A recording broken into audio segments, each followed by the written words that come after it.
Makanya ada kaitannya antara rasa malu dengan iman. Sebagaimana Nabi SAW pun menjelaskan pada kesempatan yang lain. Nabi mengatakan, Al-haya.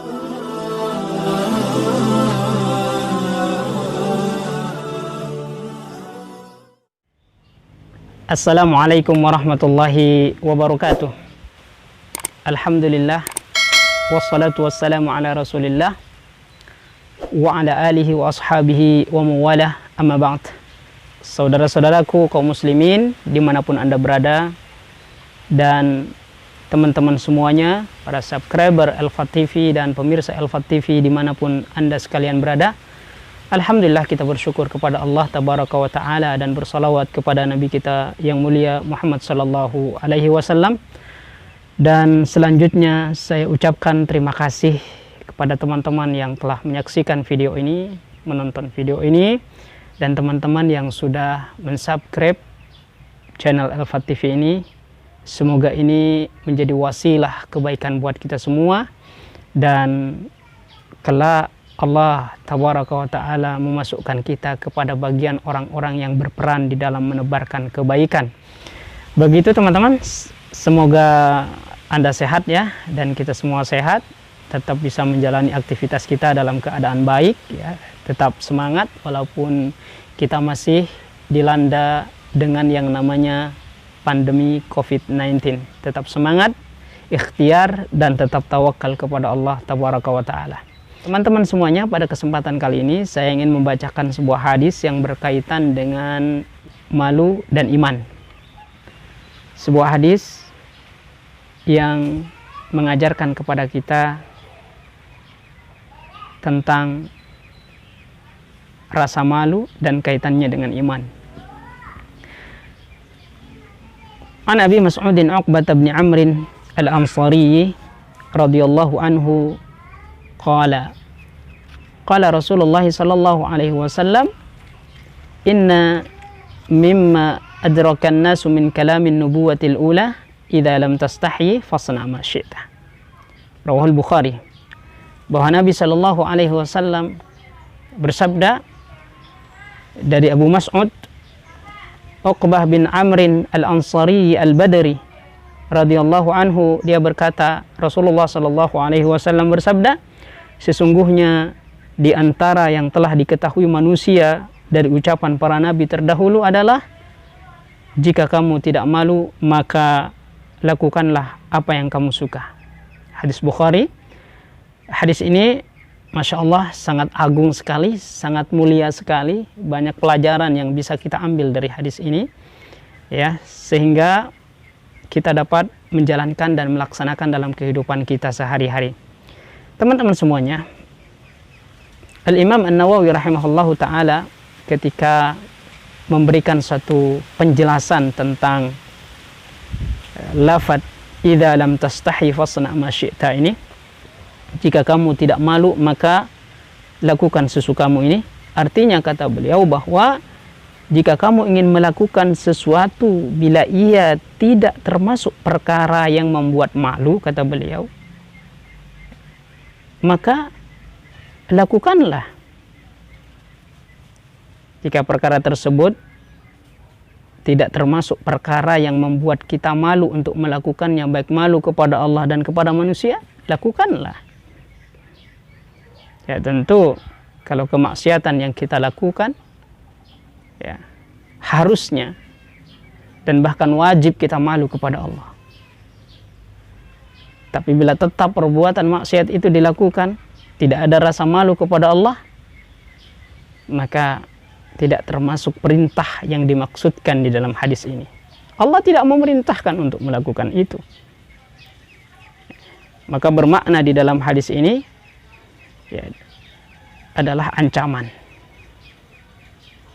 Allah mengancam. Jadi perintah dalam lafaz ini maksudnya adalah ancaman bagi orang-orang yang tidak malu kepada Allah ketika dia melakukan kemaksiatan. Melakukan perbuatan dosa, dia nggak malu, dia nggak merasa bersalah, enjoy aja. Maka makna dalam hadis ini tidak dimaksudkan adalah perintah untuk mengerjakan itu, akan tetapi dimaksudkan di sini adalah larangan. Silahkan, monggo, lakukan kemaksiatan itu, terserah kamu. Tapi awas, kata Allah, tidak ada satu detik pun yang berlalu dalam kehidupan kamu kecuali akan dimintai pertanggungjawaban oleh Allah. Ini faidah yang bisa kita ambil dari penjelasan siapa? Dari penjelasan Al-Imam An-Nawawi ketika beliau menjelaskan makna idza lam tastahi fasna ma syi'ta. Jika kamu tidak malu untuk melakukan sesuatu, ya, tidak malu kepada Allah jika kamu melakukan suatu perbuatan tersebut, dan juga tidak malu kepada manusia jika melakukan suatu perbuatan tersebut, ya, maka lakukanlah. Ini menunjukkan perintah mubah, ya, perintah mubah, boleh melakukan itu, ya. Akan tetapi kalau perbuatan itu seperti yang saya sebutkan tadi, perbuatan tersebut adalah perbuatan dosa, ya, tidak dimaksudkan perintah dalam hadis ini, ya, tetapi dimaksudkan adalah larangan. Kemudian Al-Imam Ibnu Daqiq ketika beliau menjelaskan tentang makna idza lam tastahi fasna ma syi'ta ini, lafaz tersebut memang mengandung perintah atau lafaz tersebut berbentuk perintah, tetapi bermakna ancaman. Ya, hampir sama ya dari penjelasan di awal tadi, bahwa lafaznya dari hadis tersebut memang memerintahkan untuk melakukan sesuatu, tetapi yang dimaksudkan di situ ada ancaman gitu ya. Kemudian beliau Ibnu Daqiq membawakan firman Allah Subhanahu wa taala dalam Quran surah Fussilat ayat yang ke-40, di mana Allah Tabaraka wa taala mengatakan i'malu ma syi'tum. Lakukanlah oleh kalian sesuka hati kalian. Allah Subhanahu wa taala secara lafdhiyah, secara lafadznya, ya, memberikan satu perintah, akan tetapi dimaksudkan di sini adalah ancaman. Kenapa? Karena Allah Tabaraka wa taala telah menjelaskan kepada kita apa yang harus kita lakukan dan apa yang harus kita tinggalkan. Ya, walaupun secara lafaz Allah mengatakan, ya, i'malu ma syi'tum, lakukanlah sesuai kemauan kalian, terserah kalian. Karena memang Allah sudah menjelaskan kepada kita mana yang boleh dan mana yang tidak boleh. Kalau kita memilih sesuatu yang tidak boleh untuk dilakukan kemudian kita lakukan, berarti Anda dan kita tidak punya rasa malu kepada Allah. Nah, bersamaan dengan itu, hilangnya rasa malu itu, maka hilang pula lah rasa iman kita kepada Allah. Hilanglah rasa iman kita bahwa ada yang namanya hari perhitungan. Ya. Makanya antara rasa malu dan keimanan ini ada kaitannya.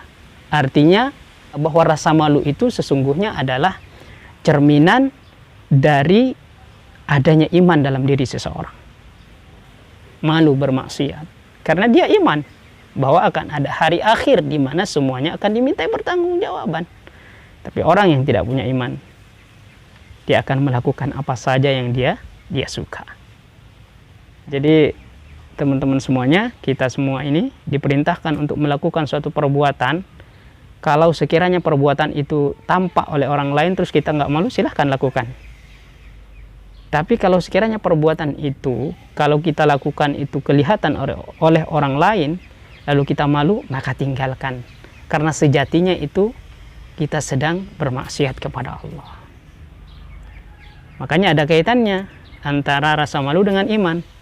Sebagaimana Nabi SAW pun menjelaskan pada kesempatan yang lain. Nabi mengatakan, al-haya'u minal iman. Rasa malu itu adalah bagian dari iman. Teman-teman semuanya, faidah yang sangat agung yang terdapat dalam hadis yang mulia ini, yang akan bisa menghantarkan kita tentunya kepada arah-arah yang lebih baik, arah-arah yang akan mendatangkan keridhaan Allah Tabaraka wa Ta'ala, sehingga kita termasuk orang-orang yang kelak akan mendapatkan surga Allah Subhanahu wa Ta'ala. Demikian teman-teman, mohon maaf sekali bila banyak kekurangan. Wallahu a'lam bishawab. Wassalamualaikum warahmatullahi wabarakatuh.